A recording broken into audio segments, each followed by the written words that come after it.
친구가 적은 여성을 세상은 이렇게 봅니다. 성격이 까다롭다고요. 예민하다고요. 사람을 못 사귄다고요. 어디 문제가 있는 거 아니냐고요.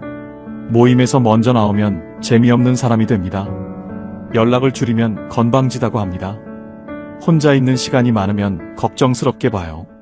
이 시선이 얼마나 오랫동안 여러분을 불편하게 만들었습니까? 그런데 오늘 이 이야기를 끝까지 들으시면 알게 됩니다. 문제가 있는 건 그 시선이었다는 것을요. 외로움에는 두 가지가 있습니다. 혼자 있어서 느끼는 외로움, 그리고 사람들 사이에 있으면서 느끼는 외로움입니다. 많은 분들은 혼자 있는 외로움만 두려워합니다. 그래서 억지로 사람들 속으로 들어가고 맞지 않는 자리에서도 웃으며 버텨냅니다. 특히 여성분들의 경우 더 그렇습니다. 어릴 때부터 남의 기분을 먼저 살피고 분위기를 맞추고 싫어도 웃는 법을 배워왔기 때문입니다. 그런데 이상하게도 그렇게 사람들 사이에 있다 돌아온 날일수록 마음이 더 지치고 공허해지는 순간이 있습니다. 왜일까요? 그 이유를 모른 채 우리는 오랫동안 이렇게 살아왔습니다. 그런데 오늘 이야기의 끝에 가면 그 이유가 분명하게 드러납니다. 그래서 오늘 이 이야기는 꼭 끝까지 들으셔야 합니다. 나이가 들수록 왜 사람이 줄어드는지, 특히 여성분들에게 이 변화가 왜 더 크게 느껴지는지, 그리고 그것이 왜 실패가 아니라 성숙의 신호인지 지금부터 천천히 풀어드리겠습니다. 인천 부평에 박정임 어르신이 삽니다. 올해 65이에요. 30년 동안 작은 식당을 운영했습니다. 손님 비위를 맞추는 게 일이었어요. 까다로운 손님이 와도 웃었고 억울한 말을 들어도 참았습니다. 그게 장사하는 사람이 살아남는 방법이었거든요. 동네 모임도 빠지지 않았어요. 부녀회, 개모임, 친목회. 나가면 제일 먼저 웃고 제일 늦게까지 남았습니다. 사람들이 말했어요. 정임 씨는 참 좋은 사람이야. 어르신은 그 말이 좋았습니다. 그게 자신이 잘하고 있다는 증거 같았거든요. 그런데 식당 문을 닫고 퇴직을 한 어느 해 가을이었어요. 모임에서 3시간을 웃고 돌아왔는데 집에 들어서는 순간 다리에 힘이 풀렸습니다. 소파에 그대로 주저앉았어요. 가방도 내려놓지 못했습니다. 핸드폰도 안 봤어요. 그냥 앉아서 천장을 봤습니다. 분명히 즐거운 자리였어요. 분명히 웃었습니다. 그런데 왜 이렇게 몸이 무거울까? 마치 충전기를 꽂지 않은 채 온종일 화면을 켜놓은 핸드폰처럼 쓴 것보다 더 많이 소진된 느낌이었어요. 어르신은 그 느낌을 오랫동안 이해하지 못했습니다. 내가 나이가 들어서 그런가? 내가 너무 예민한 건가? 그런데 사실은 달랐어요. 그 모임에서 어르신은 한 번도 자기 이야기를 하지 않았거든요. 웃었지만 그 웃음이 어르신 것이 아니었어요. 맞장구를 쳤지만 그 맞장구가 어르신 마음에서 나온 게 아니었습니다. 어르신은 그 자리에서 10명을 위해 끊임없이 에너지를 쓰고 있었어요. 그런데 어르신 자신을 위해 쓴 에너지는 단 한 방울도 없었습니다. 심리학에 이런 개념이 있어요. 가면 자아라고 합니다. 사람이 오랫동안 진짜 자신의 감정을 숨기고 상대방이 원하는 모습만 보여주다 보면 나중에는 가면과 진짜 얼굴의 경계가 흐려진다는 것이에요. 마치 오랫동안 꽉 끼는 신발을 신고 걸으면 나중에는 그 불편함이 당연해지는 것처럼요. 발이 아픈 게 아니라 원래 걷는 게 이런 건가 보다 하게 되는 겁니다. 박정임 어르신이 모임에서 웃고 돌아와 소파에 방전되어 앉아있던 것, 이것이 가면 자아가 만든 결과예요. 가면을 쓰는데 에너지가 들거든요. 그것도 엄청나게 많이요. 많은 여성들이 어린 시절부터 이것을 배웠습니다. 남의 감정을 먼저 살피는 것, 내 감정보다 상대방의 기분을 먼저 챙기는 것, 싫어도 싫다고 말하지 않는 것. 그게 착한 거라고, 그게 예의 바른 거라고, 그게 사랑받는 방법이라고 배웠어요. 그 배움이 수십 년 동안 쌓이면 어느 순간 이렇게 됩니다. 내 감정이 어디 있는지 모르겠어요. 내가 뭘 원하는지 모르겠어요. 나는 지금 누구지? 어르신이 소파에 방전되어 앉아있던 그 저녁이 바로 그 순간이었어요. 그날 밤 어르신은 오래된 일기장을 꺼냈습니다. 식당을 한창 운영하던 10년 전에 쓰던 것이었어요. 한 줄이 눈에 걸렸습니다. 오늘도 잘 웃었다. 피곤하다. 어르신은 그 문장 앞에서 한참을 멈췄어요. 10년 전에 내가 이미 알고 있었구나. 그때도 이미 웃는 게 피곤했구나. 그 오랜 피로감이 오늘 이 소파 위까지 이어져 온 거구나. 어르신은 일기장을 덮고 처음으로 이 질문을 스스로에게 던졌습니다. 나는 지금 왜 이렇게 맞춰왔을까? 대답은 생각보다 빨리 왔어요. 무서웠던 겁니다. 내가 맞추지 않으면 저 사람들이 나를 싫어할까봐. 내가 솔직하게 말하면 관계가 깨질까봐. 그 두려움이 평생 어르신을 웃게 했고, 평생 먼저 챙기게 했고, 평생 싫다는 말을 못하게 했습니다. 여러분, 혹시 이런 저녁 있으십니까? 분명히 사람들과 있었는데 집에 오면 오히려 더 지친 저녁이요. 그게 여러분이 약해서가 아닙니다. 그게 여러분이 얼마나 오랫동안 자기 자신을 뒤로 밀어두고 살아왔는지를 보여주는 신호입니다. 그렇다면 이 피로감의 정체는 무엇일까요? 서두에서 말씀드린 두 번째 외로움, 사람들 사이에 있으면서 느끼는 외로움이 바로 이것입니다. 그런데 왜 사람들 사이에 있는데 외로울까요? 여기서 중요한 질문이 있습니다. 여러분은 모임에서 돌아오면서 어떤 질문을 하십니까? 오늘 즐거웠는가를 물으십니까? 아니면 이런 질문을 하십니까? 오늘 내 마음이 온전히 남아있는가? 이 사람들 앞에서 나는 숨을 쉴 수 있었는가? 이 두 질문은 완전히 다릅니다. 즐거웠는가는 바깥을 보는 질문이에요. 그 자리가 재미있었는가를 묻는 것입니다. 그런데 내 마음이 온전히 남아있는가는 안을 보는 질문이에요. 그 자리에서 내가 나로 있을 수 있었는가를 묻는 것입니다. 박정임 어르신은 일기장을 덮은 그날 밤 처음으로 두 번째 질문을 스스로에게 던졌습니다. 오늘 내 마음이 온전히 남아있나? 대답이 왔어요. 선명하게요. 아니요, 였습니다. 오늘 모임에서 나는 한 번도 온전하지 않았어요. 웃었지만 내 웃음이 아니었고, 말했지만 내 말이 아니었고, 있었지만 내가 거기 없었습니다. 그 순간이 어르신에게 처음으로 진짜를 보여줬어요. 내가 피곤한 이유는 모임이 많아서가 아니었습니다. 그 모임에서 내가 없었기 때문이에요. 그런데 여러분, 이것이 박정임 어르신만의 이야기가 아닙니다. 2023년 서울대학교 심리학 연구팀이 발표한 논문이 있어요. 60대 이상 여성 1000명을 대상으로 조사한 결과 사회적 관계망이 넓을수록 오히려 깊은 외로움을 느끼는 비율이 높았습니다. 많이 만날수록 더 외로운 역설이에요.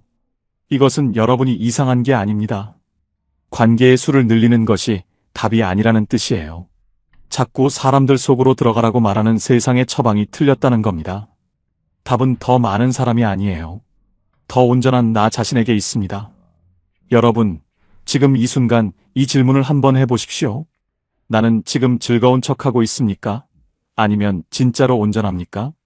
이 질문이 달라지는 순간이 성숙의 시작입니다. 부산 해운대에 한수연 어르신이 삽니다. 올해 71예요. 젊었을 때부터 조용한 분이었습니다. 사람들 사이에서 왁자지껄한 것보다 혼자 바닷가를 걷는 게 좋았어요. 책을 읽다가 좋은 문장을 만나면 오래 머물렀습니다.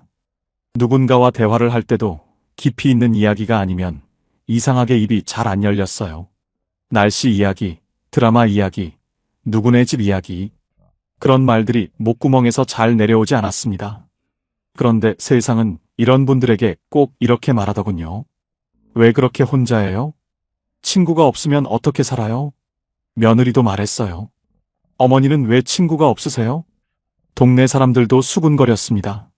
저 집 할머니 좀 이상한 거 아니야? 어르신은 그 말들을 들으면서 오랫동안 자신을 의심했어요. 내가 잘못된 걸까? 내가 뭔가 부족한 걸까? 그런데 어르신은 혼자 있을 때 알고 있었습니다. 진짜가 아닌 것들이 그냥 힘들었을 뿐이에요. 웃지 않으면서 웃는 사람들이 있는 자리가 힘들었습니다. 말하지 않아도 상대방 마음에 뭔가 불편한 게 있다는 걸 느끼는데 아무도 그걸 말하지 않는 자리가 힘들었어요. 누군가를 험담하다가 그 사람이 오면 갑자기 반갑다고 손잡는 자리가 힘들었습니다. 그 자리에서 나도 그렇게 해야 한다는 게 너무 지쳤어요. 까다로운 게 아니었습니다. 진짜가 아닌 것들이 보였을 뿐이에요. 그리고 그게 보이는 사람에게는 그 자리가 2배로 힘들었던 겁니다. 여러분, 예민하다는 말을 들어보셨습니까? 너무 생각이 많다는 말을요. 오늘 이것만 기억해 주십시오. 예민함은 결함이 아닙니다. 남들이 보지 못하는 미묘한 감정과 진심을 읽어내는 귀한 능력이에요. 피아노 건반에 비유하자면 둔감한 사람은 건반 몇 개만 씁니다. 예민한 사람은 건반 전체를 써요. 더 많은 음을 듣고 더 풍성한 음악을 만들 수 있습니다. 그런데 세상이 시끄러운 소음만 틀어놓으면 그 섬세한 귀가 오히려 더 힘들어져요. 예민한 사람이 진짜가 아닌 자리에서 더 빨리 지치는 건 당연한 겁니다. 그게 결함이 아니에요. 그게 여러분이 더 깊이 느끼는 사람이라는 증거입니다. 2024년 미국 심리학회 연구에 따르면 감수성이 높은 사람일수록 관계의 질을 더 정확하게 판단하고 자신에게 해로운 관계로부터 스스로를 보호하는 능력이 뛰어난 것으로 나타났습니다. 세상은 둔감함을 편안함이라고 포장하지만 여러분은 훨씬 더 깊은 것을 보고 있었던 겁니다. 한수연 어르신에게 그 사실을 처음으로 깨닫게 해준 것은 아이러니하게도 아무도 없는 새벽이었습니다. 잠이 안 와서 부엌에 나와 물을 마시다가 창밖을 봤어요. 가로등 하나가 혼자 켜져 있었습니다. 아무도 없는 골목을 혼자 밝히고 있었어요. 어르신은 그 가로등을 한참 봤습니다. 외로워 보이지 않았어요. 도움을 요청하지도 않았습니다. 불안해 보이지도 않았어요. 그냥 자기 자리에서 조용히 빛나고 있었습니다. 어르신은 그 순간 이상한 것을 느꼈어요. 저 가로등이 나를 닮았구나. 혼자인데 당당하구나. 주변에 아무도 없어도 자기 역할을 하고 있구나. 아무도 알아주지 않아도 오늘 밤도 그냥 켜져 있구나. 그날 새벽 어르신은 처음으로 이 생각을 했습니다. 어쩌면 나는 잘못된 게 아닐지도 모르겠다고요. 까다로운 게 아니라 진짜를 소중히 여기는 사람이었을지도 모른다고요. 세상이 나를 이상하다고 볼 때마다 내가 나를 이상하다고 믿어버렸는데 사실은 내가 더 깊이 보는 사람이었을지도 모른다고요. 그 생각 하나가 어르신의 삶을 조금씩 바꾸기 시작했습니다. 여러분, 혹시 그런 순간 있으십니까?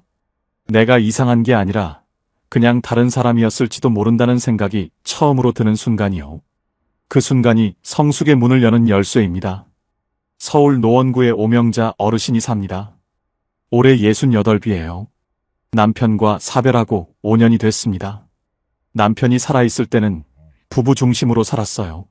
남편이 가고 나서 혼자가 됐는데 주변에서 말했습니다. 얼른 사람들 사이로 나와야 해. 혼자 있으면 우울해져. 집에만 있으면 안 돼. 어르신은 그 말에 떠밀려 나갔어요. 동네 모임, 문화센터 강좌, 경로당 프로그램. 사람들이 좋다는 자리에는 다 나갔습니다. 그런데 이상했어요. 갈 때마다 이상하게 더 외로웠습니다. 사람들 사이에 있는데 더 혼자인 느낌이었어요. 집에 돌아오면 남편 빈자리가 더 크게 느껴졌습니다. 어르신은 그 외로움이 자신이 뭔가 잘못된 거라고 생각했어요. 남편이 없어서 그런 건가? 내가 너무 의존적으로 살았나? 그런데 사실은 달랐습니다. 어르신이 나간 그 자리들이 어르신에게 맞지 않았던 거예요. 그 자리에서 어르신은 온전하지 않았습니다. 즐거웠지만 내 마음이 거기 없었어요. 어르신은 어느 날부터 모임 연락이 오면 잠깐 멈추게 됐습니다. 예전에는 무조건 나갔어요. 나가야 할 것 같았거든요. 그런데 어느 날 연락을 받고 처음으로 스스로에게 물었습니다.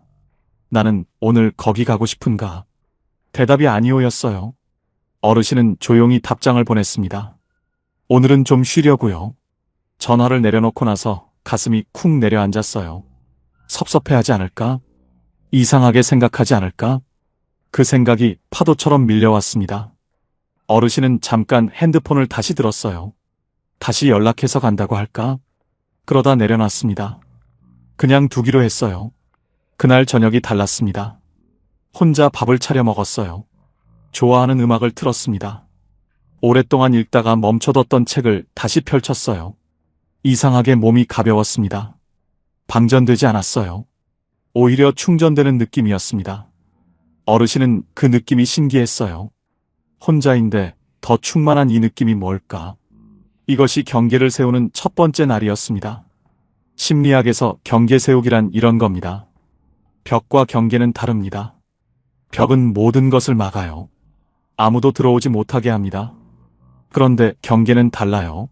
나를 해치는 것은 막고 나를 살리는 것은 들어오게 합니다. 정원의 울타리처럼요. 울타리가 있어야 정원 안에 꽃이 자랍니다. 울타리 없는 정원에는 아무 것이나 들어와서 꽃을 밟아버려요. 오명자 어르신이 그날 모임에 나가지 않은 것은 도망이 아닙니다.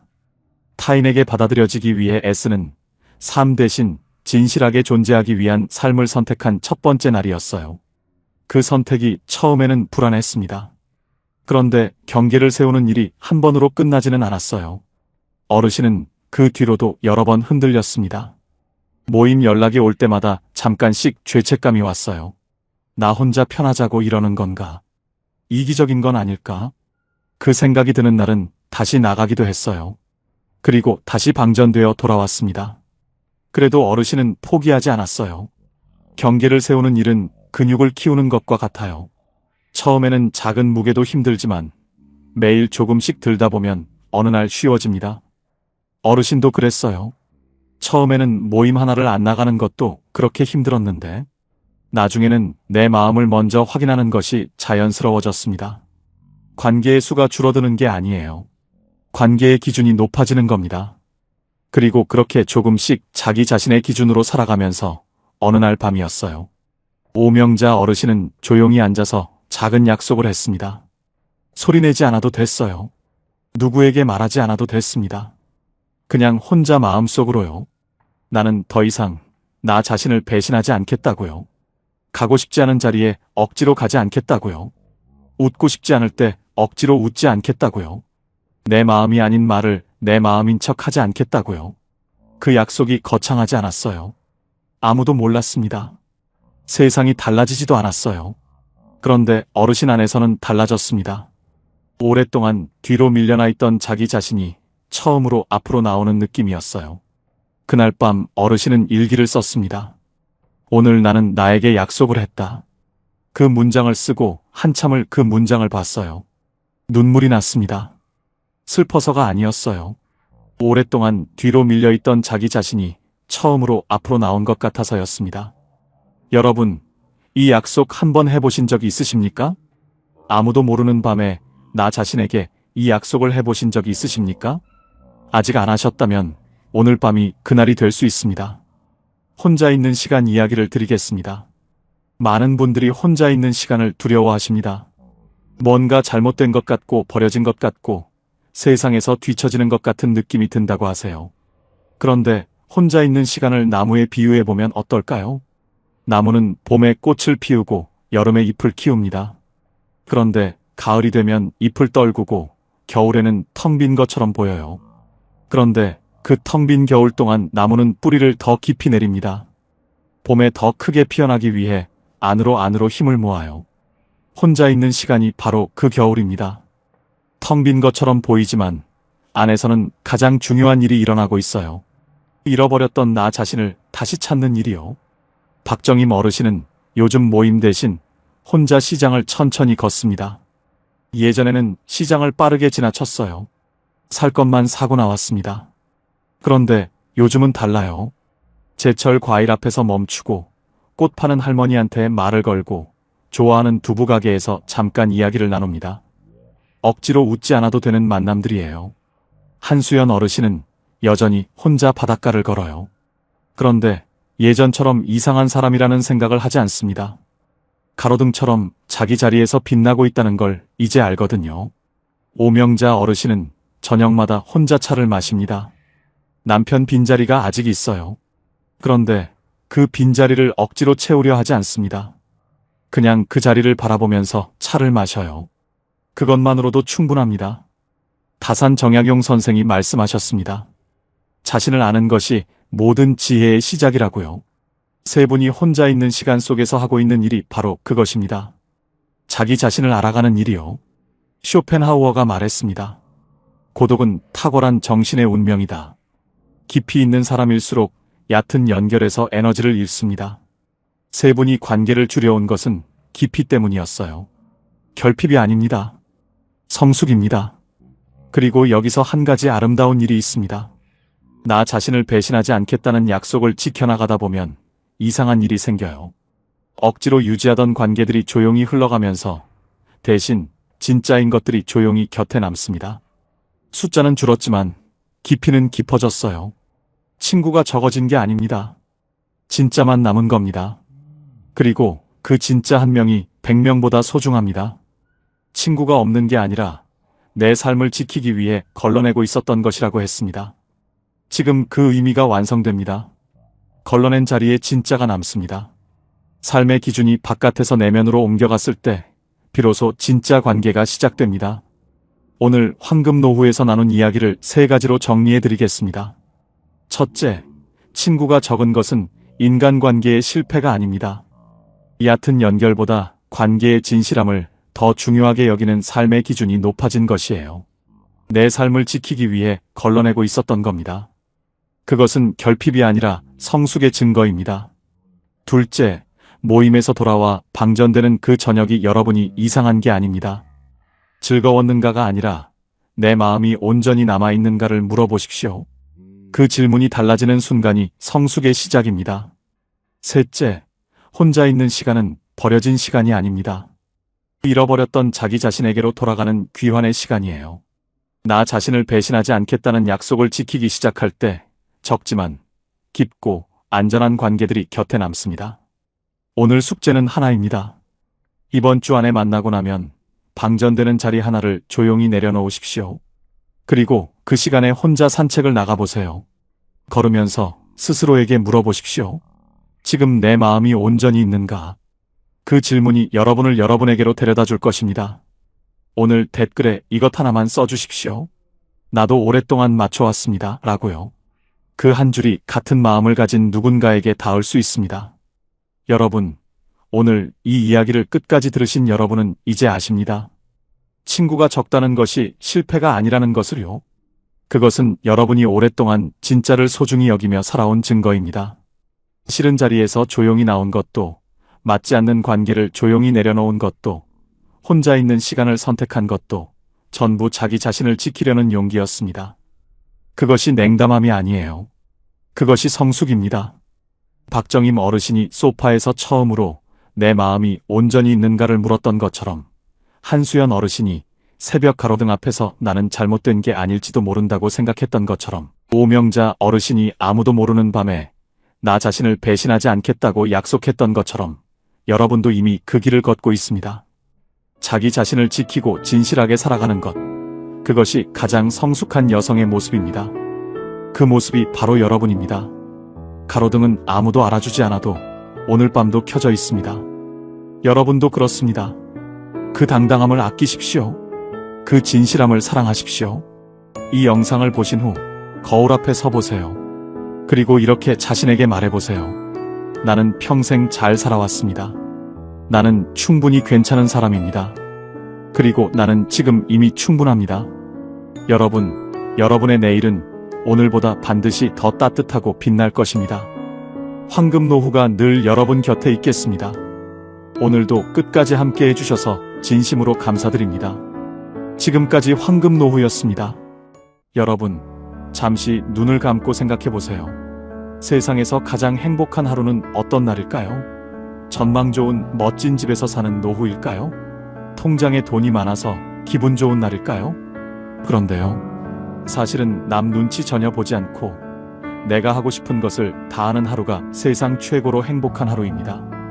오늘은 평생 가족을 위해 희생하고 살았고 자신을 전혀 돌보지 못하신 여러분을 위한 이야기입니다. 여러분의 노년이 행복해지는 중요한 이야기. 자, 시작하겠습니다. 아들이 밥상에서 아무렇지 않게 말했습니다. 엄마, 이번 주말에 우리 가족끼리 여행 가려고요. 엄마는 집에서 편히 쉬세요. 전북 전주에 사는 윤정자 씨, 74살이에요. 이분이 그 말을 듣는 순간 멍한 채로 손에 들고 있던 숟가락을 천천히 내려놓았습니다. 국그릇을 봤어요. 뜨거운 국물 위로 김이 올라오고 있었습니다. 우리 가족끼리, 그 말 한마디가 가슴에 박혔어요. 아들은 이미 며느리와 여행 이야기를 나누고 있었습니다. 손주가 엄마, 우리 어디 가요? 어디가? 하고 떠들었어요. 밥상이 왁자지껄했습니다. 그 소란 속에서 윤정자 씨만 조용했어요. 국그릇만 봤습니다.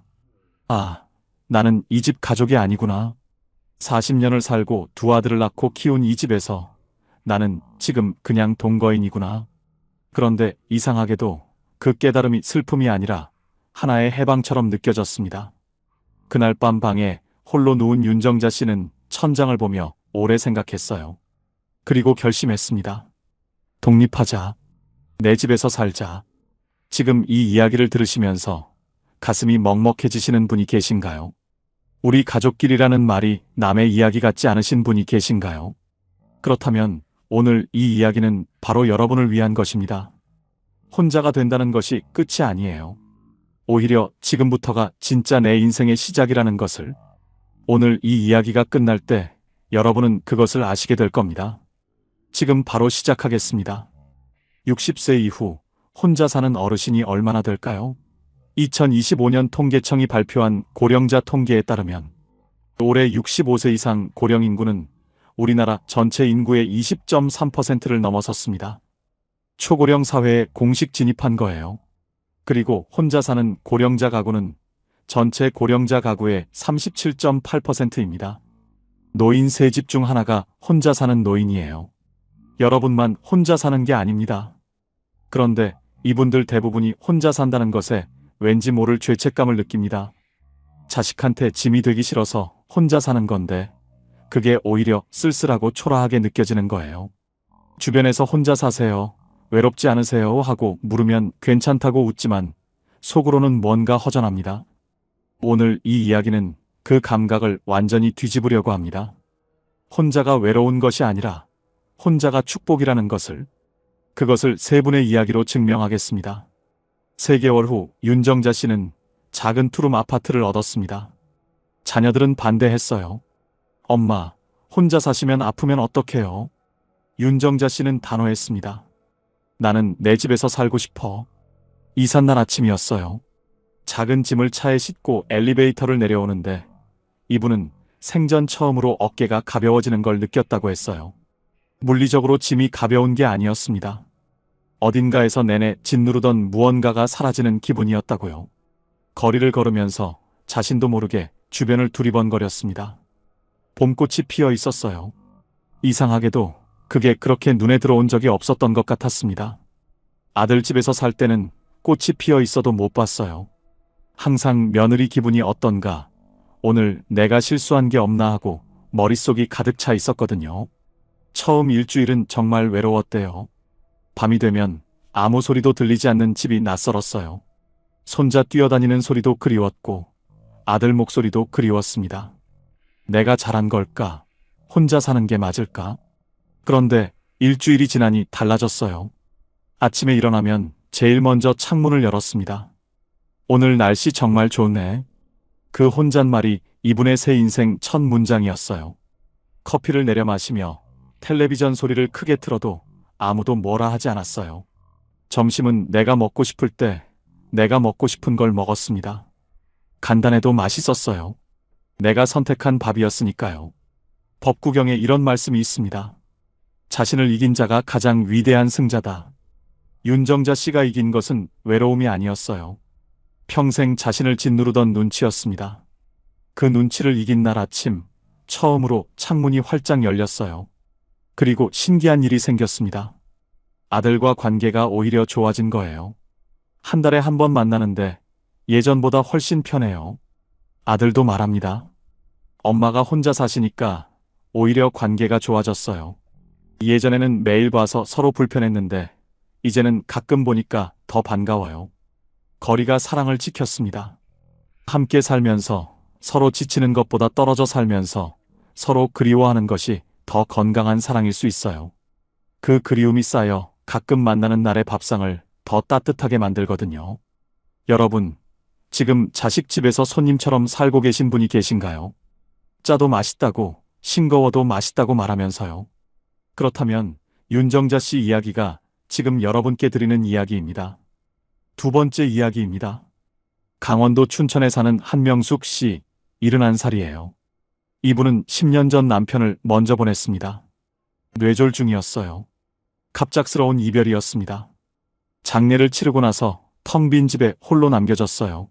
40년을 함께 살았던 사람이 사라진 자리는 너무 컸습니다. 남편이 즐겨 앉던 소파 한 귀퉁이, 남편의 칫솔이 꽂혀있던 욕실, 선반, 현관 앞에 놓여있던 남편의 슬리퍼. 그 모든 것들이 한명숙 씨를 울렸습니다.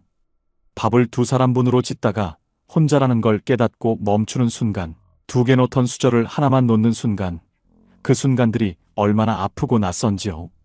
딸이 말했어요. 엄마, 우리 집으로 오세요. 혼자 어떻게 살아요? 한명숙 씨는 고민했지만 결심했습니다. 일단 혼자 살아보자. 안 되면 그때 가자. 처음 석 달이 가장 힘들었어요.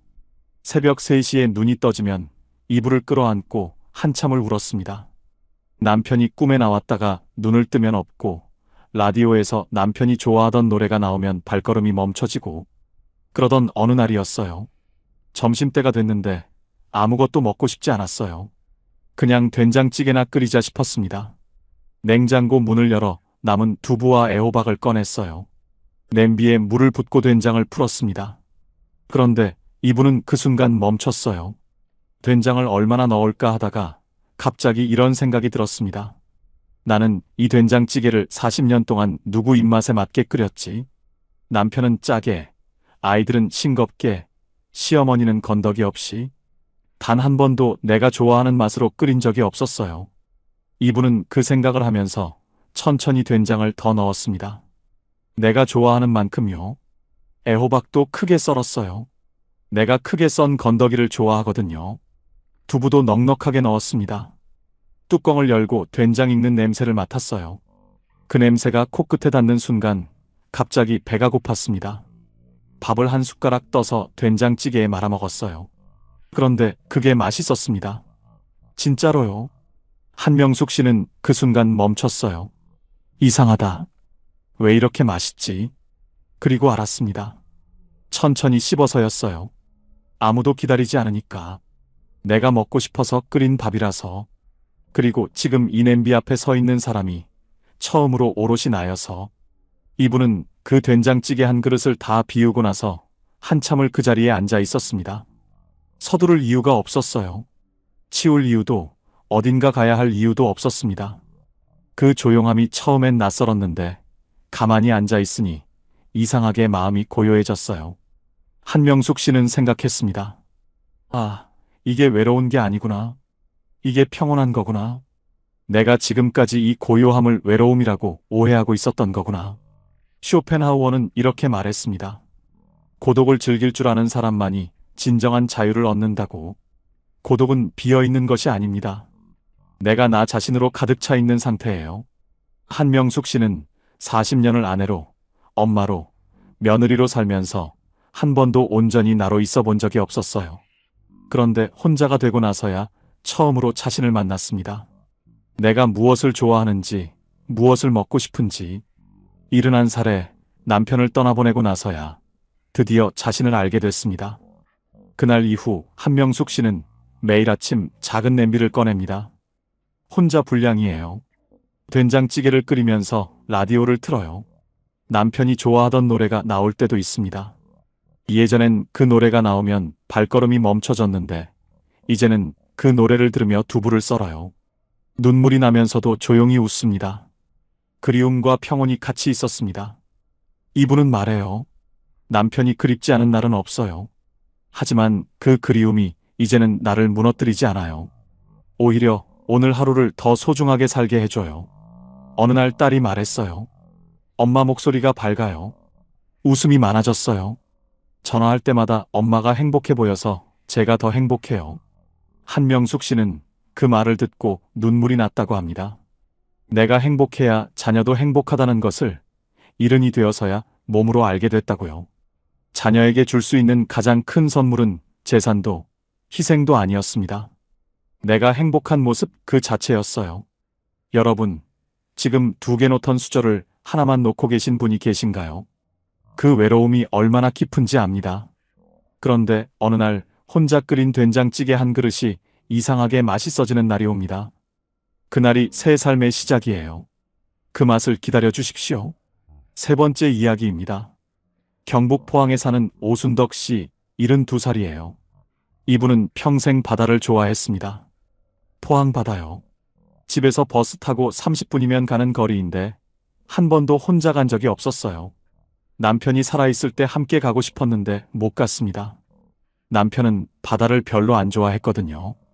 바람이 차다고, 모래가 들어온다고. 그래서 늘 나중에 혼자라도 가야지 생각만 했어요. 그 나중이 어느새 70이 됐습니다.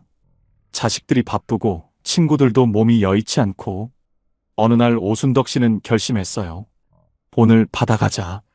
그냥 혼자 버스 타고 바다로 갔습니다.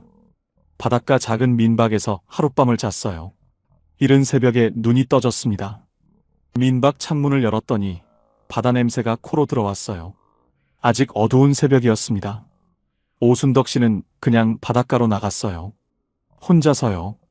파도 소리를 들으며 모래사장에 앉아 있었습니다. 동쪽 수평선이 조금씩 밝아오기 시작했어요. 붉은 빛이 번지고 금빛이 물들고 그리고 해가 올라왔습니다. 이분은 그 순간 눈물이 났어요. 기쁜 눈물이었습니다. 진짜 기쁜 눈물이에요. 왜 눈물이 나는지 이분 자신도 처음엔 몰랐어요. 그냥 났습니다. 한참을 울다가 오순덕 씨는 생각했어요. 진작 올걸? 왜 이걸 미뤘을까? 이 바다가 여기 있었는데, 내가 좋아하는 이 바다가 내가 오기만 기다렸는데. 이분은 그날 바다 앞에 앉아 또 하나를 깨달았어요. 나중은 없을 수도 있다는 것을요. 나중에 가야지, 나중에 해야지, 나중에 말해야지. 그 나중들이 얼마나 많이 오지 않았는지를요. 다산 정약용 선생이 말씀하셨습니다. 하루를 헛되이 보내는 것은 하루를 잃는 것이 아니라 삶 전체를 조금씩 잃는 것이다. 오순덕 씨가 30년 동안 나중으로 미뤄온 바다는 사실 삶 전체를 조금씩 잃어온 것이었어요. 그런데 오늘 이 새벽 해돋이 앞에서 그 모든 나중을 한꺼번에 돌려받는 것 같았습니다. 민박으로 돌아오는 길에 오순덕 씨는 핸드폰을 꺼냈어요. 보고 싶었던 친구에게 전화를 했습니다. 자고 있을 시간이었는데도요. 야, 나 지금 포항 바다 왔어. 혼자. 친구는 놀랐어요. 뭐? 혼자? 둘이 한참 웃었습니다. 새벽 바다에서 혼자 와서 친구한테 전화하면서 웃는 72살. 그게 오순덕 씨의 새 인생이 시작되는 순간이었습니다. 그 다음 달 이분은 다시 바다에 갔어요. 이번엔 친구 한 명이랑 같이 갔습니다. 둘이 새벽 해돋이를 봤어요. 수평선 위로 해가 올라오는 순간 친구가 오순덕 씨 손을 잡았습니다. 아무 말도 없었어요. 그냥 손을 잡고 해가 뜨는 걸 봤습니다. 오순덕 씨는 말합니다. 그 순간이 내 인생에서 가장 아름다운 장면 중 하나예요. 72에 새벽 바다에서 친구 손잡고 해 뜨는 걸 보는 것. 이게 행복이구나 싶었어요. 이 세 분이 공통적으로 발견한 것이 있습니다. 혼자가 된 후 삶이 달라진 분들이 실제로 하고 있는 것들이에요. 어렵지 않아요. 돈이 드는 것도 아닙니다. 지금 당장 오늘부터 시작할 수 있는 것들입니다. 첫 번째는 아침을 내가 여는 것입니다. 윤정자 씨가 독립한 첫날 아침에 한 것이 바로 그것이었어요. 창문을 열고 오늘 날씨 정말 좋네 하고 혼자 말한 것. 눈을 뜨면 핸드폰보다 창문을 먼저 열어보세요. 오늘 하늘이 어떤지, 오늘 공기가 어떤지를 먼저 느끼는 거예요. 그 10분이 하루 전체의 주인이 누구인지를 정해줍니다.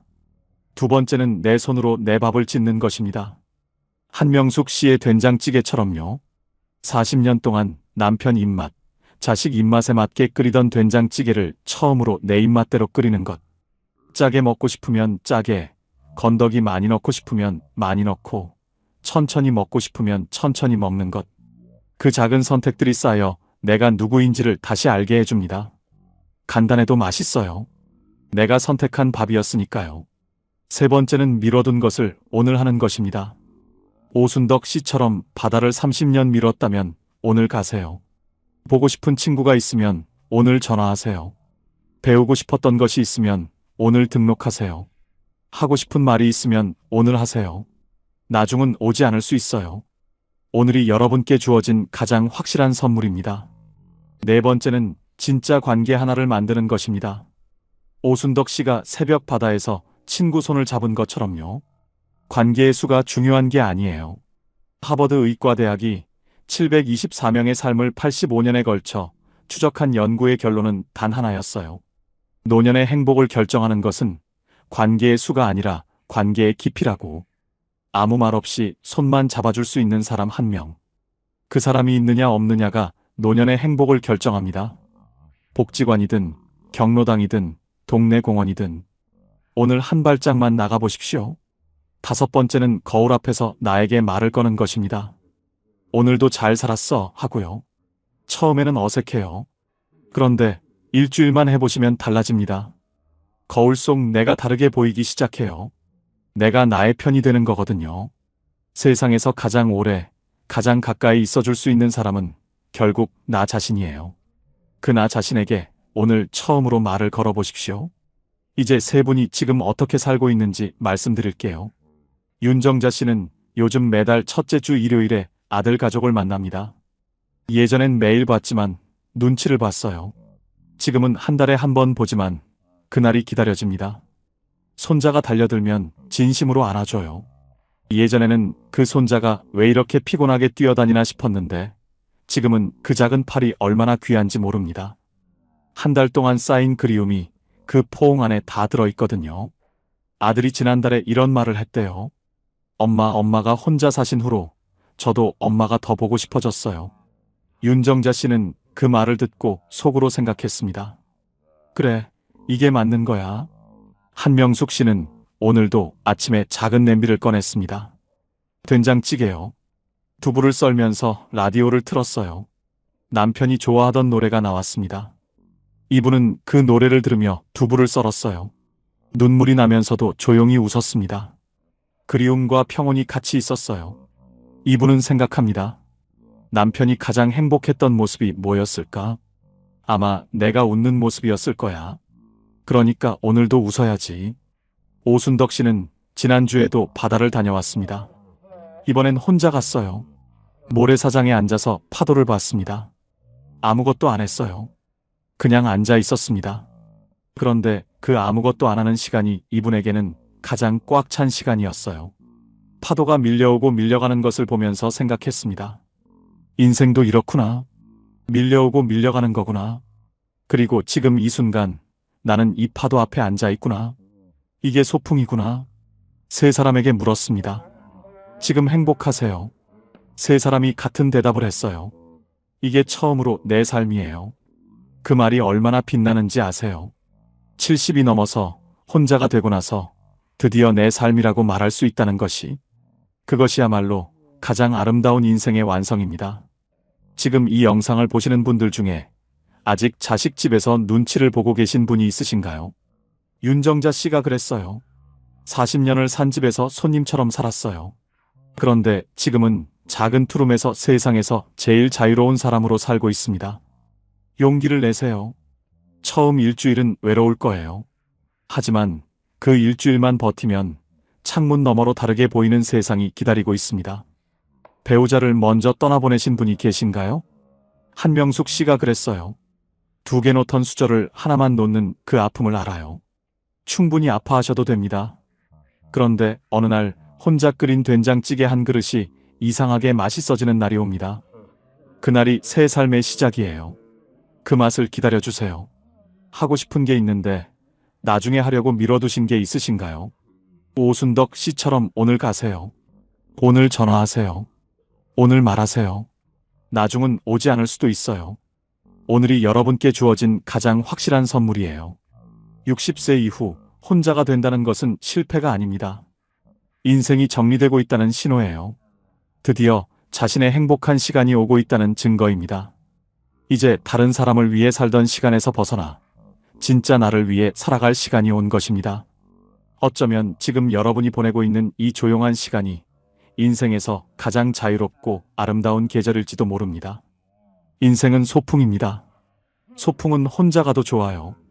혼자 가면 내가 보고 싶은 걸 볼 수 있고, 내가 걷고 싶은 길을 걸을 수 있고, 내가 앉고 싶은 자리에 앉을 수 있어요. 그 자유가 소풍을 더 아름답게 만듭니다. 윤정자 씨처럼 눈치 보던 방에서 나오셨든, 한명숙 씨처럼 빈자리가 너무 커서 한동안 울고 계셨든, 오순덕 씨처럼 가고 싶은 바다를 오래 미뤄두고 계셨든, 지금 이 자리가 늦은 자리가 아닙니다. 드디어 도착한 자리입니다. 오늘 이야기의 핵심을 세 가지로 정리해 드리겠습니다. 첫째, 혼자 사는 것은 부끄러운 것이 아닙니다. 2025년 현재 혼자 사는 고령자 가구는 전체 고령자 가구의 37.8%예요. 여러분은 혼자가 아닙니다. 셋 중 하나가 같은 선택을 하고 있어요. 둘째, 외로움과 불행은 다릅니다. 혼자 살면서도 얼마든지 행복할 수 있어요. 아침 창문을 내가 열고 내 손으로 내 밥을 짓고 미뤄온 것을 오늘 하고 진짜 관계 하나를 만들고 거울 앞에서 나에게 말을 거는 것. 이 5가지가 혼자 사는 노후를 소풍으로 만들어줍니다. 셋째, 오늘 딱 하나만 해보십시오. 창문을 열고 오늘 날씨 정말 좋네 하고 혼자 말해보세요. 작은 냄비에 내 입맛대로 된장찌개를 끓여보세요. 30년 미뤄온 바다를 오늘 가보세요. 그 하나가 시작입니다. 여러분, 여기까지 살아오시느라 정말 수고 많으셨습니다. 평생 남을 위해 살았습니다. 가족을 위해 밥을 짓고 자식을 위해 잠을 못 자고 집안을 위해 자신을 뒤로 미뤘어요. 누구 하나 고맙다는 말 없어도 그냥 하셨잖아요. 그 수고를 오늘 제가 대신 말씀드릴게요. 정말 수고하셨습니다. 잘 사셨습니다. 충분히 괜찮은 분이에요. 이제는 그 사랑을 자기 자신에게도 주셔도 됩니다. 아침 창문을 열고 오늘 날씨 좋네 혼자 말하는 것. 내 입맛대로 된장찌개를 끓이는 것. 30년 미뤄온 바다를 오늘 가는 것. 거울 앞에서 오늘도 잘 살았어 하고 나에게 말을 거는 것. 나는 잘 살아왔다고, 나는 충분히 괜찮은 사람이라고 오늘 자신에게 말씀해 주십시오. 혼자 사는 것이 끝이 아니에요. 인생은 소풍입니다. 그리고 지금 여러분의 가장 아름다운 소풍이 시작되고 있습니다. 오늘 이 이야기가 마음에 닿으셨다면 댓글로 한마디 남겨주세요.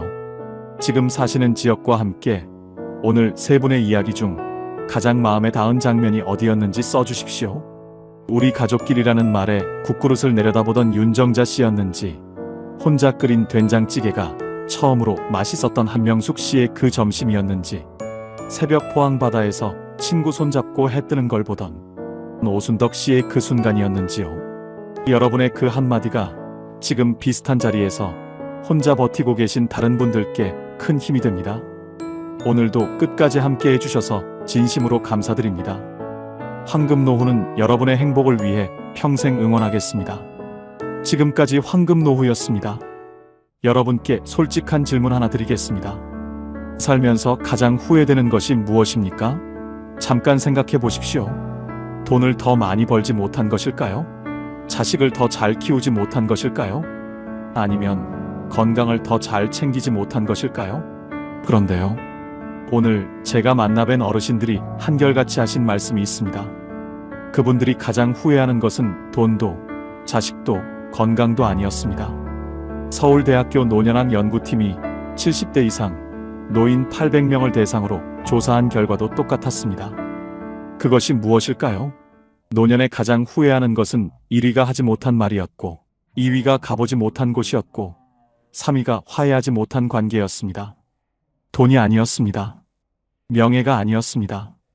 전부 사람과 관계된 것들이었습니다. 그렇다면 후회 없이 사는 방법은 무엇일까요? 오늘 이 영상을 끝까지 보시면 그 해답을 아실 수 있습니다. 그리고 그 해답을 아시고 나면 오늘 이후로 여러분의 하루가 완전히 달라지실 겁니다. 법구경에 이런 말씀이 있습니다. 오늘 할 수 있는 일을 내일로 미루지 마라. 나중에 언젠가는 오지 않습니다. 우리가 대충 사는 오늘은 하늘나라에 먼저 가신 분들의 그토록 살고 싶었던 귀한 하루입니다. 그리고 달력에는 나중이라는 날이 없습니다. 오늘만 있습니다. 후회는 지나간 것을 바꾸려는 마음이에요. 그런데 지나간 것은 바꿀 수 없습니다. 바꿀 수 있는 것은 오늘뿐이에요. 오늘을 어떻게 사느냐가 내일의 후회를 만들기도 하고 없애기도 합니다. 오늘 제가 알려드릴 5가지 이야기가 바로 그것입니다. 그런데 한 가지 미리 말씀드리겠습니다. 5가지 중에 가장 중요한 것은 4번째입니다. 끝까지 저와 함께 해주십시오.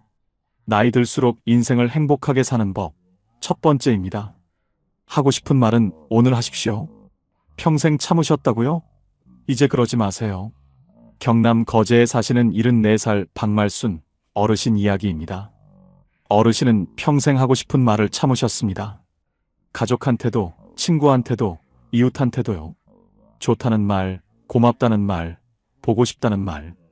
다 마음속에만 있었습니다. 말로 꺼내는 것이 쑥스러우셨거든요. 우리 세대가 다 그렇잖아요. 표현하는 것이 낯간지럽고 말로 하지 않아도 알겠지 하는 마음이요. 그런데 어르신에게 가장 친한 친구가 있으셨습니다. 40년을 함께한 친구였습니다. 동네에서 만나서 시집도 같이 가고 자식도 비슷한 때에 낳고 힘든 일이 있으면 서로 기대던 친구였습니다. 어르신이 그 친구한테 하고 싶었던 말이 있으셨습니다. 너 덕분에 내가 여기까지 살았어. 그 말이요. 근데 그 말이 늘 마음속에만 있었습니다. 다음에 만나면 해야지, 다음에 만나면 해야지 하시다가 그냥 지나갔습니다. 그러다 어느 날 아침이었습니다. 전화가 왔습니다. 그 친구가 새벽에 갑자기 쓰러지셨다는 겁니다. 어르신이 달려가셨습니다. 병원 응급실이었습니다. 친구는 의식이 없었습니다. 어르신이 친구 손을 잡으셨습니다. 친구 손이 차가웠습니다. 평생 그 손을 잡고 웃고 울었는데 그날 그 손이 차가웠습니다. 어르신이 그 손을 꼭 잡으시고 귀에 대고 말씀하셨습니다. 야, 너 덕분에 내가 여기까지 살았어. 고마워. 친구가 들으셨는지 모릅니다. 사흘 뒤에 친구는 세상을 떠나셨습니다. 어르신이 장례식장에서 친구 영정 앞에 앉으셨습니다. 국화꽃이 놓여 있었습니다. 영정 속 친구가 웃고 있었습니다. 어르신이 그 웃음을 바라보셨습니다. 하고 싶었던 말들이 그제야 올라왔습니다. 웃겼던 기억들, 같이 울었던 날들, 고마웠던 순간들. 40년이 한꺼번에 올라왔습니다. 근데 이제 들을 사람이 없었습니다. 어르신이 영정을 보시면서 혼자 말씀하셨습니다. 진작 말할 걸 그랬다. 그 말이 영정 앞에서 어르신을 오래 붙잡았습니다. 돌아오는 길 내내 그 말이 어르신 안에서 울렸습니다. 진작 말할 걸 그랬다. 심리학에서는 이것을 표현되지 못한 감정의 무게라고 합니다. 하고 싶었던 말을 하지 못했을 때 그 감정은 사라지지 않습니다. 오히려 마음속에 쌓이고 굳어집니다. 그리고 더 이상 전할 수 없게 됐을 때 그 무게가 가장 크게 느껴집니다. 어르신이 집에 오시는 길에 결심하셨습니다. 이제 하고 싶은 말은 오늘 하자. 더 이상 나중으로 미루지 말자. 그날 이후 어르신이 달라지셨습니다. 남은 친구들한테 전화를 하기 시작하셨습니다. 그냥요. 보고 싶어서요. 친구가 전화를 받고 깜짝 놀랐습니다. 무슨 일 있어? 어르신이 웃으셨습니다. 아니, 그냥 목소리 듣고 싶어서. 친구가 한참 있다가 말했습니다. 나도 마침 내 생각하고 있었는데. 두 분이 한참을 전화통화를 하셨습니다. 아무것도 아닌 이야기들을요. 그 전화가 그날 친구의 하루를 바꿨습니다. 자식한테도 달라지셨습니다. 아들이 먼 길을 달려왔을 때 예전엔 그냥 들어오라고만 하셨는데 그날은 문 앞에서 말씀하셨습니다. 왔구나. 보고 싶었어. 아들이 멈칫했습니다. 어머니가 그런 말씀을 하신 게 처음이었거든요.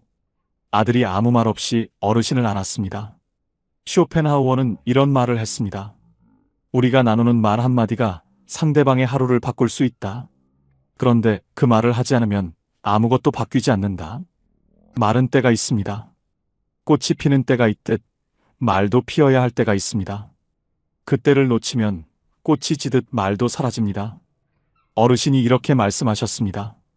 말은 마음속에 있으면 내 것이지만 꺼내면 두 사람 것이 돼요. 나눠야 두 배가 돼요. 친구한테 못한 말이 평생 후회로 남았어요. 이제는 하고 싶은 말은 오늘 해요. 여러분께 여쭤보고 싶습니다. 지금 이 순간 하고 싶은 말이 있으신 분이 계십니까? 그 말을 오늘 하십시오. 내일로 미루지 마십시오. 그렇다면 두 번째는 무엇일까요?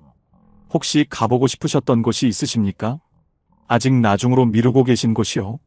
나이 들수록 행복하게 사는 법. 두 번째입니다. 가보고 싶은 곳은 지금 가십시오. 충북 충주에 사시는 77살 김옥순 어르신 이야기입니다. 어르신에게는 꼭 가보고 싶은 곳이 있으셨습니다. 경주였습니다. 어릴 때 교과서에서 불국사 사진을 보고 언젠가는 꼭 가봐야지 했습니다. 결혼하고 나서도 그 마음이 있었습니다. 남편이랑 같이 가야지.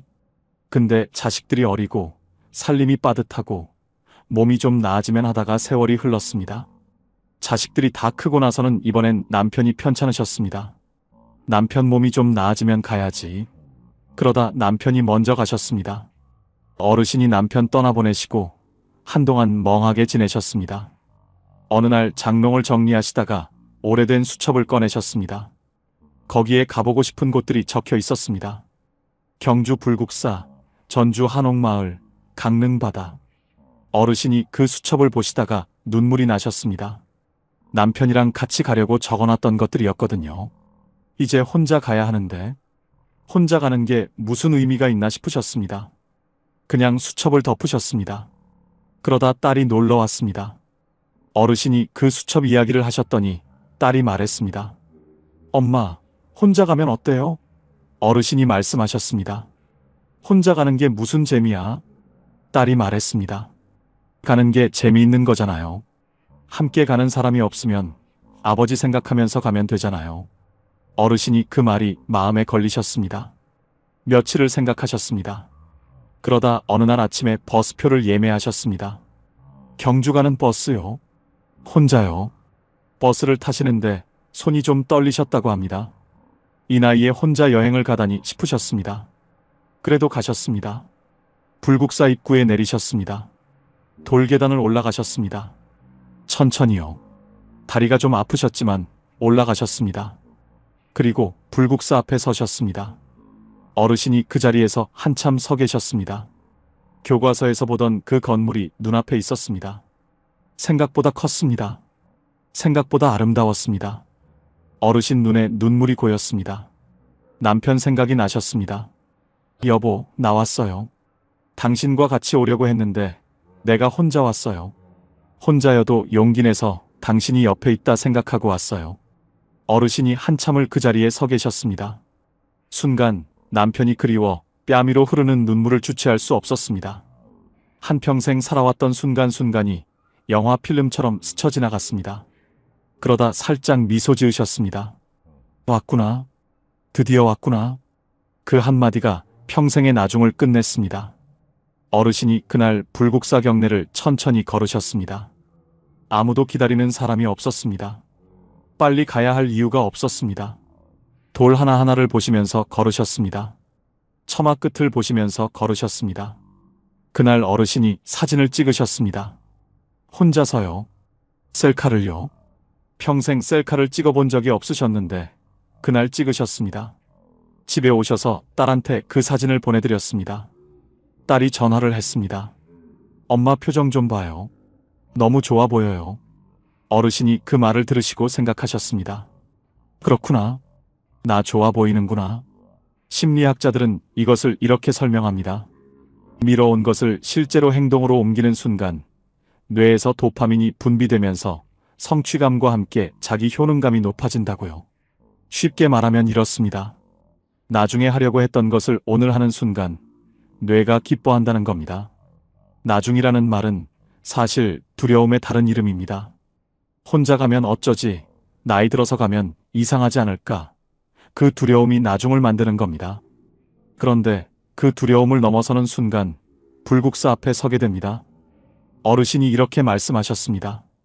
나중에는 없어요. 달력에 나중이라는 날은 없어요. 오늘만 있어요. 가고 싶으면 지금 가세요. 혼자 가도 돼요. 혼자 가는 것도 여행이에요. 여러분께 여쭤보고 싶습니다. 지금 이 순간 가보고 싶은 곳이 있으십니까? 그곳에 언제 가실 겁니까? 나중으로 미루고 계신 것은 아닙니까? 지금 가십시오. 세 번째로 넘어가겠습니다. 혹시 지금 마음속에 오래된 갈등이 있으십니까? 화해하지 못한 관계가 있으십니까? 나이 들수록 행복해지는 법 세 번째입니다. 용서는 상대방이 아니라 나를 위한 것입니다. 전남 광양에 사시는 76살 최수님 어르신 이야기입니다. 어르신에게는 오래된 가족 갈등이 있으셨습니다. 남매 간의 일이었습니다. 어릴 때부터 사이가 좋지 않으셨던 남매였는데 어른이 되고 나서 재산 문제로 크게 다퉜습니다. 그 뒤로 20년 동안 말을 안 하셨습니다. 명절에도 서로 시간을 달리해서 다녔습니다. 어르신은 그 동생을 생각하면 아직도 속이 끓으셨습니다. 억울하셨고 서운하셨고 분하셨습니다. 그 감정이 20년이 지났는데도 그대로였습니다. 어르신이 친구한테 그 이야기를 하면 친구가 말했습니다. 그냥 용서해. 나이 들어서까지 그러면 뭐가 좋아? 어르신이 말씀하셨습니다. 용서? 내가 왜 용서해? 내가 잘못한 게 없는데. 그 말이 맞았습니다. 어르신이 잘못한 것이 없었습니다. 그런데 그 억울함을 20년 동안 품고 사셨습니다. 그러다 어느 날 동생이 아팠다는 소식을 들으셨습니다. 위암이었습니다. 수술을 했다는 말을 들으셨습니다. 어르신이 그날 밤 잠을 못 주무셨습니다. 어릴 적 동생이 귀여웠는데 왜 동생하고 이렇게 되었을까? 동생은 미운 사람인데 왜 잠이 안 오지? 어르신이 새벽에 누워서 생각하셨습니다. 동생이 위독해져서 죽으면 어떡하지? 그 생각이 드는 순간 어르신이 스스로 놀라셨습니다. 동생이 그냥 미운 줄 알았는데. 어르신이 며칠을 생각하셨습니다. 그러다 어느 날 차를 타셨습니다. 동생 집 쪽으로 가셨습니다. 집 앞에 도착하셨습니다. 차에서 내리셨습니다. 대문 앞에 서셨습니다. 초인종이 보였습니다. 손이 올라가지 않았습니다. 멍하니 서 계셨습니다. 5분이 지났습니다. 10분이 지났습니다. 20분이 지났습니다. 담장 너머로 마당에 감나무가 보였습니다. 어릴 때 동생과 같이 그 감나무에서 감을 따던 기억이 올라왔습니다. 까르르 웃으며 재밌던 적도 있었어요. 마음이 착잡했습니다. 어르신이 결국 돌아서셨습니다. 차에 타셨습니다. 집으로 오셨습니다. 그런데 이상했습니다. 집에 오시는 길에 마음이 조금 가벼우셨습니다. 초인종을 누르지 못했는데도요. 동생을 만나러 가려고 했다는 것만으로도 뭔가 달라지는 것 같으셨습니다. 일주일이 지났습니다. 어르신이 다시 차를 타셨습니다. 동생 집 앞에 도착하셨습니다. 여전히 감이 주렁주렁 열려 있었어요. 이번엔 차에서 내리시자마자 걸어가셨습니다. 생각할 시간을 주지 않으셨습니다. 그리고 초인종을 누르셨어요. 딸깍. 잠시 후 문이 열렸습니다. 그 동생이 나왔습니다. 얼굴 안 보고 산지 얼마 만인지 20년 만이었습니다. 동생은 많이 야위어 있었습니다. 두 분이 마주 보셨습니다. 아무 말도 없었습니다. 그러다 동생분이 말했습니다. 왔어? 어르신이 말씀하셨습니다. 왔어. 그게 전부였습니다. 두 분이 마루에 앉으셨습니다. 대추차를 한 잔씩 드셨습니다. 말이 없었습니다. 그냥 차를 드셨습니다. 그 침묵이 불편하지 않으셨습니다. 이상하게요. 20년의 침묵과는 다른 침묵이었습니다. 20년의 침묵은 차갑고 딱딱한 침묵이었는데 그날의 침묵은 따뜻하고 부드러운 침묵이었습니다. 차를 다 드시고 나서 어르신이 일어나셨습니다. 가야겠다고 하셨습니다. 동생이 문까지 따라 나왔습니다. 어르신이 돌아서서 걸어가시는데 동생분이 말했습니다. 다음에 또 와. 어르신은 뒤를 돌아보지 않고 손을 드셨습니다. 그리고 차에 타셨습니다. 쇼펜하우어는 이런 말을 했습니다. 다른 사람의 잘못에 분노하는 것은 남이 지른 불에 내가 타는 것과 같다. 불을 지른 것은 상대방인데 타는 것은 나입니다. 용서는 상대방에게 주는 선물이 아닙니다. 내가 나에게 주는 선물입니다. 오래된 원망을 붙들고 있는 것은 뜨거운 숯덩이를 손에 쥐고 상대방에게 던지려는 것과 같습니다. 가장 많이 되는 것은 내 손입니다. 어르신이 이렇게 말씀하셨습니다.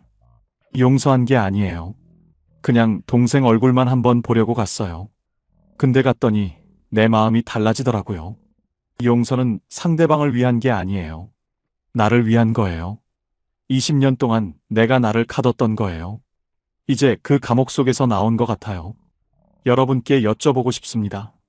지금 이 순간 화해하지 못한 관계가 있으십니까? 그 관계 때문에 밤에 잠이 안 오신 적이 있으십니까? 용서는 상대방을 위한 것이 아니라 나를 위한 것입니다. 나이 들수록 행복해지는 법, 네 번째입니다. 오늘 이 영상에서 제가 가장 드리고 싶은 이야기입니다.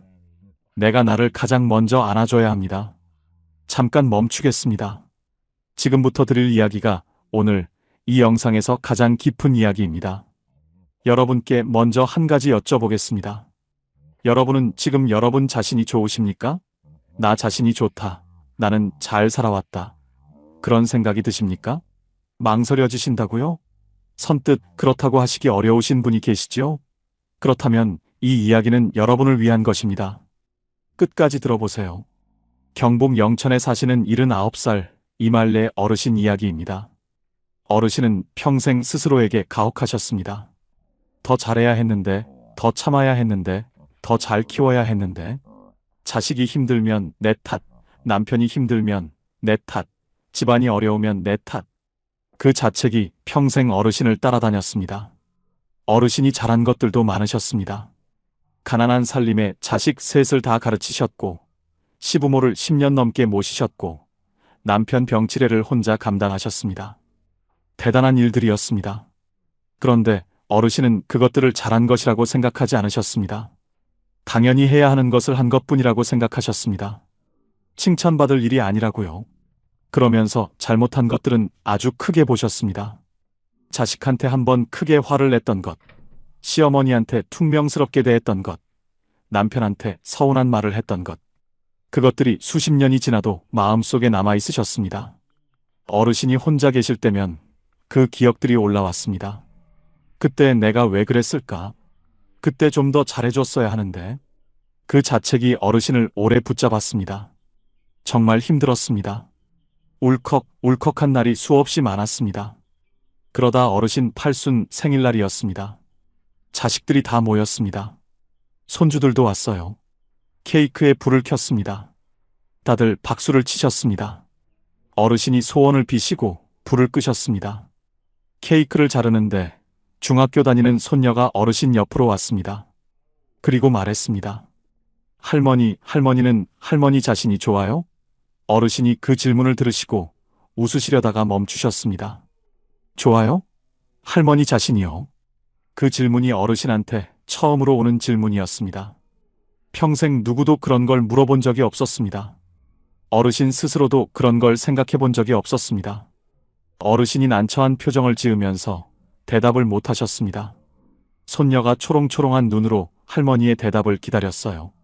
어르신이 한참을 있다가 눈물을 흘리셨습니다. 소리 없이요. 케이크 앞에서 가만히 할머니의 뺨위로 눈물이 흘렀습니다. 손녀가 놀라서 할머니 왜 울어요? 하고 물었습니다. 어르신이 눈물을 닦으시면서 말씀하셨습니다. 아니야. 그냥 내가 나 자신이 좋은지 한 번도 생각해 본 적이 없었네 싶어서. 그날 밤이었습니다. 손님들이 다 돌아가고 어르신이 혼자 방에 계셨습니다. 화장대 앞에 앉으셨습니다. 거울을 보셨습니다. 거울 속에 79살 어르신이 계셨습니다. 주름이 많았습니다. 머리가 하였습니다. 어르신이 그 얼굴을 오래 보셨습니다. 그러다 혼자 말씀하셨습니다. 이말래, 너 정말 잘 살았어. 평생 동안 진짜 수고했어. 그 말이 처음엔 어색하셨습니다. 내가 왜 이런 말을 하나 싶으셨습니다. 그런데 한 번 더 하셨습니다. 말래, 너 잘 살았어. 수고했어. 그러다 세 번째 하시는데 눈물이 왈칵 나셨습니다. 이번엔 큰 울음소리가 났습니다. 평생 누구한테도 그 말을 들어본 적이 없으셨습니다. 잘 살았다고, 수고했다고. 가족들도 남편도 자식들도 그 말을 해준 적이 없었습니다. 그리고 어르신 스스로도 한 번도 그 말을 자신에게 한 적이 없었습니다. 어르신이 거울 속 자신을 보시면서 한참을 우셨습니다. 그러다 이렇게 말씀하셨습니다. 나 참 열심히 살았네. 잘했어. 어르신은 그날 그 어느 때보다 편안하고 깊은 잠자리에 드셨습니다. 창밖으로 둥근 달이 밝게 비쳤습니다. 보건복지부 노인 정신건강실태조사에 따르면 자기 자신에 대한 긍정적 평가가 낮은 노인일수록 우울감과 고독감이 높고, 반대로 자기 수용도가 높은 노인일수록 삶의 만족도가 3배 이상 높은 것으로 나타났습니다. 나를 사랑하는 것이 이기적인 것이 아닙니다. 내가 먼저 나를 안아줘야 남도 안아줄 수 있습니다. 자책은 내가 나를 때리는 것과 같습니다. 남이 나를 때리면 피하면 됩니다. 그런데 내가 나를 때리면 피할 곳이 없습니다. 가장 잔인한 폭력은 자기 자신에게 하는 폭력입니다. 어르신이 이렇게 말씀하셨습니다. 팔순이 돼서야 거울 보면서 잘 살았다고 했어요. 진작 했어야 했는데 그게 제일 후회돼요. 여러분께 부탁드리고 싶습니다. 오늘 밤 잠드시기 전에 거울을 한번 보십시오. 그리고 자신에게 이렇게 말씀해 주십시오. 잘 살았어. 수고했어. 그 말이 진심이니까요. 거짓이 아니니까요. 이제 마지막입니다. 나이 들수록 행복해지는 법 5번째입니다. 오늘이 가장 젊은 날입니다. 여러분, 지금 이 순간 여러분의 나이가 몇이십니까? 70이십니까? 75이십니까? 80이십니까? 그 나이가 많다고 생각하십니까? 그런데 한 가지 말씀드리겠습니다. 지금 이 순간이 여러분의 남은 인생에서 가장 젊은 때입니다. 내일이 되면 오늘이 가장 젊었던 날이 됩니다. 그러니까 지금 이 순간이 가장 젊습니다. 다산 정약용 선생은 말씀하셨습니다. 지금 이 순간이 남은 인생에서 가장 젊은 때다. 오늘 이 하루를 충분히 살아야 한다. 오늘 4분 어르신을 만났습니다. 친구를 보내고 나서 하고 싶은 말을 오늘 하기 시작하신 박말순 어르신, 혼자 불국사에 가셔서 드디어 왔구나 하신 김옥순 어르신, 20년 만에 형제집 초인종을 누르신 최수님 어르신, 팔순 생일날 밤에 거울 앞에서 처음으로 잘 살았어 하신 이말래 어르신. 그분들이 공통으로 하신 말씀이 있습니다. 진작 할 걸 그랬어요. 그 한마디입니다. 하지만 그분들이 또 공통으로 하신 말씀이 있습니다. 그래도 지금이라도 해서 다행이에요. 그 한마디입니다. 후회 없이 사는 것은 거창한 것이 아닙니다.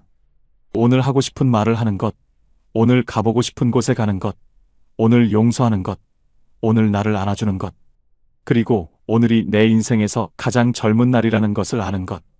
그게 전부입니다. 이말래 어르신이 그날 이후 매일 아침 달력을 보십니다. 그리고 오늘 날짜 옆에 이렇게 쓰십니다. 오늘이 가장 젊은 날. 딱 6글자입니다. 그런데 그 6글자가 어르신의 하루를 바꿉니다. 어르신이 이렇게 말씀하셨습니다. 오늘 이 날짜를 쓰고 나면 이상하게 하루가 아깝지 않아요.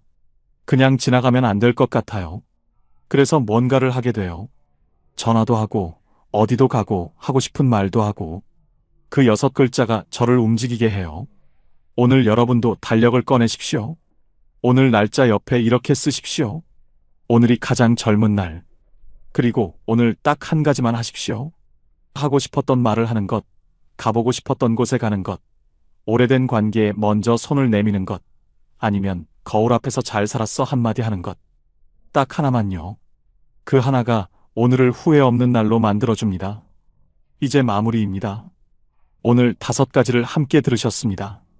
하고 싶은 말 오늘 하기, 가보고 싶은 곳 지금 가기, 용서는 나를 위해 하기, 내가 나를 먼저 안아주기, 그리고 오늘이 가장 젊은 날이라는 것 기억하기. 다 거창하지 않습니다. 돈이 드는 것도 없습니다. 여러분이 오늘부터 바로 시작하실 수 있는 것들입니다. 후회는 지나간 것에서 옵니다. 그런데 오늘을 잘 살면 내일의 후회가 줄어듭니다. 그리고 오늘을 잘 산 날들이 쌓이면 어느 날 이렇게 말씀하실 수 있습니다. 나는 후회 없이 살았다고요. 여러분은 지금까지 정말 열심히 사셨습니다. 평생 누군가를 위해 살았고, 평생 뒤에서 받쳐주셨고, 평생 먼저 챙겨주셨습니다. 넘어져도 다시 일어나시고, 억울해도 참으시고, 무서워도 내색하지 않으셨습니다. 그 삶이 이미 대단한 삶입니다. 그러니 오늘 밤 거울 앞에 서서 꼭 이렇게 말씀해 주십시오. 잘 살았어. 수고했어. 그리고 내일 아침 달력에 이렇게 쓰십시오. 오늘이 가장 젊은 날. 그 말이 진심이니까요. 거짓이 아니니까요. 내일은 오늘보다 반드시 더 따뜻하고 빛날 것입니다. 오늘 5가지 중에 가장 가슴에 남으신 것이 무엇인지 댓글로 나눠주십시오. 여러분의 한마디가 지금 이 영상을 혼자 보고 계실 누군가에게 오늘 하루를 살아갈 희망과 이유가 될 수 있습니다. 오늘도 끝까지 함께 해주셔서 진심으로 감사드립니다. 황금노후는 여러분의 행복을 위해 평생 응원하겠습니다. 지금까지 황금노후였습니다.